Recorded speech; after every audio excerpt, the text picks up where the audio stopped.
Magandang umaga sa ating lahat. Ngayon ay April 28, 2024 at narito ang update ukol sa maging lagay ng panahon sa susunod na 24 oras. Patuloy pa rin umiiral ang easterlies o yung mainit na hangin mula sa dagat Pasipiko sa buong bahagi ng ating bansa. Kung saan ngayong araw ay patuloy nga din po tayo makakaranas ng mainit at maalinsangan na panahon lalong-lalo na sa tanghali at meron pa rin tayong posibilidad ng mga isolated na mga pag-ulan, dulot yan ng mga localized thunderstorms. At sa kasalukuyan ay wala tayong minomonitor or namamataan pa na sama ng panahon na maaari makaapekto dito sa ating bansa. At para nga sa magiging lagay ng panahon ngayong araw ng linggo, ang buong bahagi ng Luzon kasama na dyan ng Metro Manila ay patuloy pong makakaranas ng mainit at maalinsangan na panahon lalong-lalo na sa tanghali.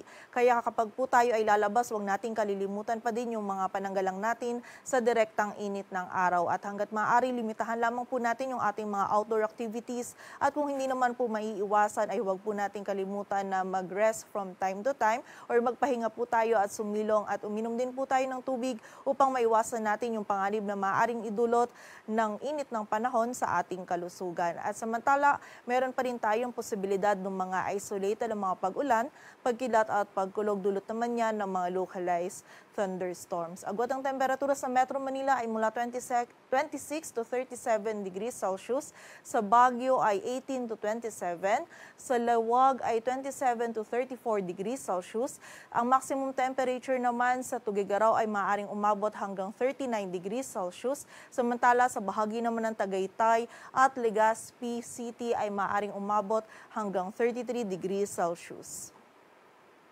Samantala sa bahagi naman ng Visayas at Mindanao, maging dito rin sa bahagi ng Palawan, ngayong araw ay generally fair weather condition pa rin yung ating mararanasan. Ngunit meron pa rin po tayong posibilidad ng mga isolated o yung mga biglaan at mga panandali ang pag-ulan, pagkilat at pagkulog, lalong-lalo na dito sa area ng Mindanao, dulot po yan ng mga localized thunderstorms. Ang ating mga regional offices ay nagpapalabas ng mga thunderstorm advisories o mga babala ukol sa mga pag-ulan na ito. Agwat ang temperatura sa Cebu ay mula 28 to 32 degrees Celsius at sa Davao naman ay 26 to 35 degrees Celsius. At para naman sa lagay ng dagat baybayin ng ating bansa, wala po tayong nakataas na gale warning, kaya malayang makapalaot yung mga kababayan natin mga isda, pati na rin yung may mga maliliit na sasakyang pandagat.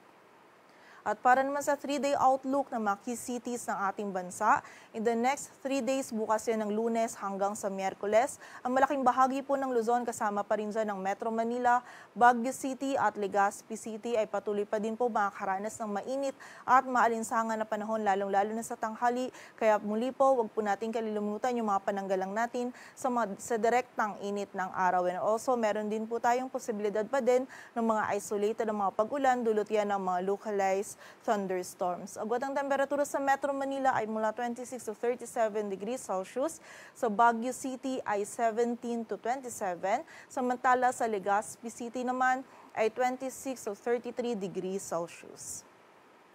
Samantala sa bahagi naman ng Visayas, partikular na din yan sa Metro Cebu, Iloilo City at Tacloban City, in the next 3 days ay generally fair weather condition pa rin yung ating mararanasan at meron pa rin po tayong mararanasan ng mga isolated na mga pag-ulan, pagkilat at pagkulog, dulot pa rin yan ng mga localized thunderstorms. Agwat ang temperatura sa Metro Cebu ay mula 27 to 33 degrees Celsius, sa Iloilo City ay 27 to 33 at sa Tacloban City naman ay 26 to 32 degrees Celsius. Samantala sa bahagi naman ng Mindanao, partikular na yan dito sa Davao, by Monday and Tuesday ay magiging mataas po yung tsansa ng mga pag-ulan, pagkidlat at pagkulog, posibleng dulot yan ng easterlies at ng ITCZ. Samantala, by Wednesday naman, ay mababawasan na po yung mga pag-ulan nito. Ngunit meron pa rin tayong posibilidad ng mga isolated na pag-ulan, dulot naman ng mga localized thunderstorms. Agwat ang temperatura sa Metro Davao ay mula 26 to 33 degrees Celsius. Samantala, dito naman sa bahagi ng Cagayan de Oro City, in the next 3 days, ay patuloy po tayong makaranas ng mga isolated na mga pag-ulan, dulot pa rin niya ng mga localized thunderstorms. Agwat ng temperatura sa Cagayan de Oro City ay mula 26 to 33 degrees Celsius. Samantala, Sa bahagi naman ng Zamboanga City, bukas ng Lunes, ay meron lamang tayong posibilidad ng mga isolated na mga pag-ulan. Ngunit by Tuesday, posible pong dulot ng easterlies or ng ITCZ ay magiging mataas po yung chance ng mga pag-ulan, pagkilat at pagkulog. So pag-ingat po para sa ating mga kababayan dyan sa posibilidad ng mga pagbaha at pagguho ng lupa. And by Wednesday naman ay mababawasan po muli yung mga pag-ulan nito, ngunit meron pa rin tayong chance ng mga isolated o yung mga biglaan at mga panandali ang pag-ulan, pagkilat at pagkulog dulot ng mga localized thunderstorms. Agwat ng temperatura sa Zamboanga City ay mula 25 to 34 degrees Celsius. Dito sa Metro Manila, ang araw ay sisikat mamayang 5:35 ng umaga at lulubog mamayang 6:12 ng hapon.